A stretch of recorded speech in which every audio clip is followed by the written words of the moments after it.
You see it, let's get it. Apple fixes security issues in their Gatekeeper product. So let's go over that vulnerability. Once again, Apple fixes macOS security Gatekeeper bypass.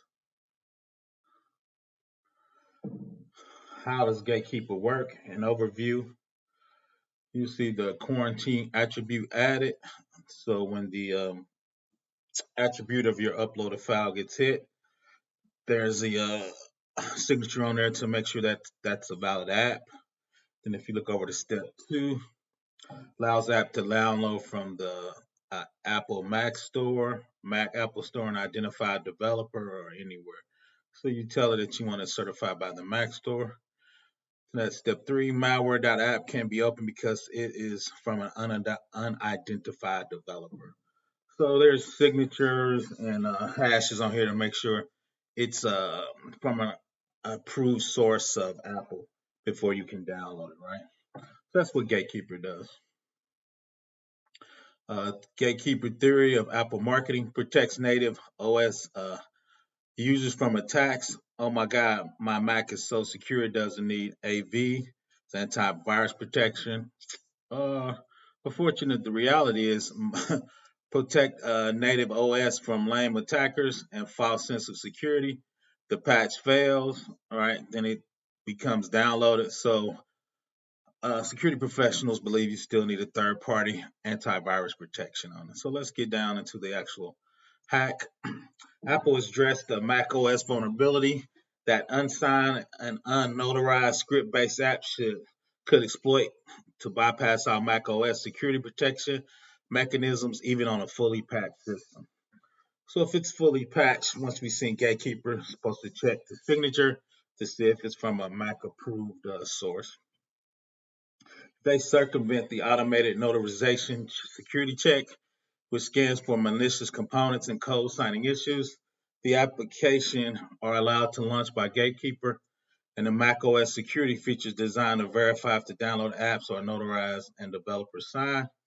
Once the malicious scripts based apps targeting the ByPass flaw CVE 2021 30,853 are launched on the targeted system. They can be used by the attacker to download and deploy second stage malicious packages. All right, so that's the problem right there. Downloading and deploying second stage malicious packages. The CVE, once again, is 308053. Gatekeeper bypass bug was discovered and reported to Apple by Box offensive security engineer Gordon Long. He found that a specially crafted script-based application downloaded from the internet would launch without showing an alert, even through an automatic quarantine. The specially crafted part requires creating an app that uses a script startup with the shebang, which is an exclamation point pound sign character, by leaving the rest of the line empty, which tells the Unix shell to run a script without specifying a shell command interpreter. This leads to a gatekeeper bypass because the sys policy daemon, automatically commonly invoked by the Apple system policy kernel extension to perform the security check, signing and notarized, no longer gets triggered for inspection when launching a script without the specifying an interpreter. So basically, if the script used a shebang but did not specifically specify an interpreter, it would bypass gatekeeper security, meaning they can download anything they want. They could take over your Mac or put malware or the ransomware and make you pay to get your computer unlocked. So shout out to Gordon. He found it, Gordon Long. The sys policy daemon will perform various policy checks and ultimately prevent execution of an untrusted application, such as those are unsigned or unnotarized, explained by Patrick.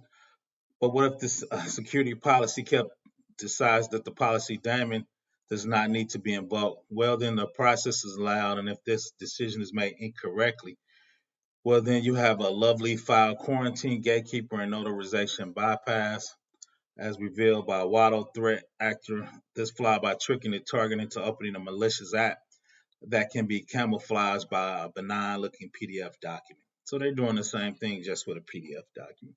Such a malicious payload can be delivered on a target system, being many methods, including poisoning the search results, fake update, Trojanized Trojanized application download from the site links by pirated software.